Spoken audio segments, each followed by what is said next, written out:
Okay, so for number 17 here.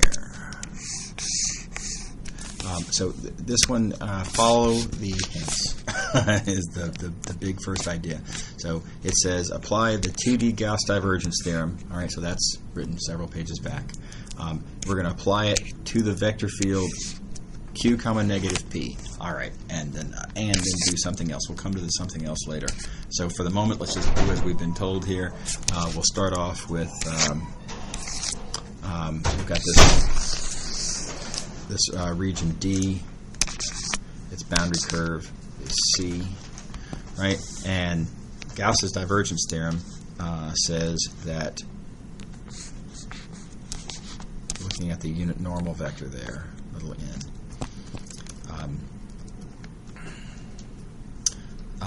That the flux, so the integral around C of f dot n ds. So now this is flux through that boundary curve, right? Is that cool? Yeah. Yeah. Okay. Flux through the boundary curve is equal to a double integral over d itself of the divergence of the vector field, which is, well, for the moment, let me just say div f dA. Okay, all right, now, so as instructed, we're going to apply this to this vector field, G. And okay, now let me first get rid of these F's because I'm applying it to G. Right?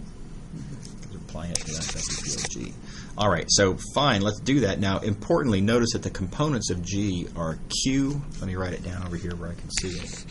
G is Q negative P. Okay. All right, so, oops.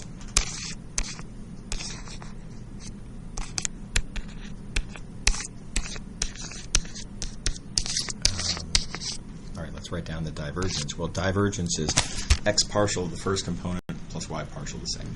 Okay, and it's tempting to say dp dx plus dq dy, but it's not in this case because the first component isn't p. The first component is q.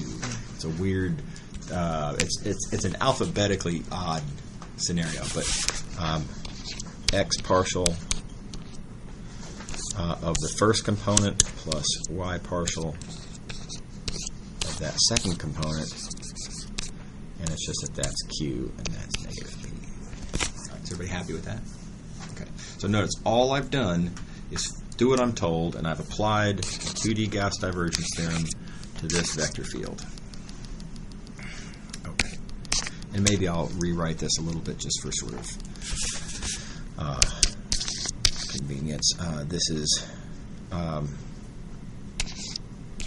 partial q with respect to x. Oh, weird. Minus partial of p with respect to y. How about that? Cool? Yeah. All right. Why aren't we multiplying by the normal vector here? Oh, I am. Yeah. Okay. Yeah, totally. So the normal vector is on the line integral side of the calculation, right? Yeah. Is that cool? Yeah. Yeah. Okay. Right. Okay. So this is Gauss's divergence theorem as applied to G as instructed. Now, the next part of the hint says we're going to try to derive Green's theorem as applied to this vector field P comma Q. Well, you can see we're halfway there because that's the right-hand side of Green's theorem for P comma Q. Right? And all we have to do is then figure out how is it that this is the left-hand side of Green's theorem. Okay. All right. Back up to the hint. If the outward normal vector has components A comma B, oh, okay. Come down here.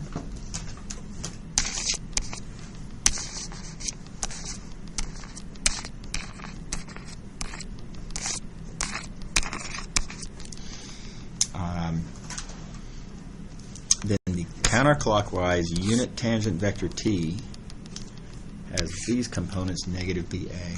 All right, now I'm going to draw that on the picture.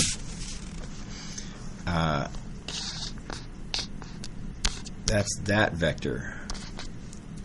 Let me get that C out of the way. It's in my way. So T and N is perpendicular, but in particular is outward oriented perpendicular, right? T is a tangent vector, but in particular counterclockwise tangent, right? And so the observation is that being as these are both unit vectors and perpendicular, and furthermore one is counterclockwise from the other, T is negative B comma A. Right? Is everybody happy with that? Okay. Okay.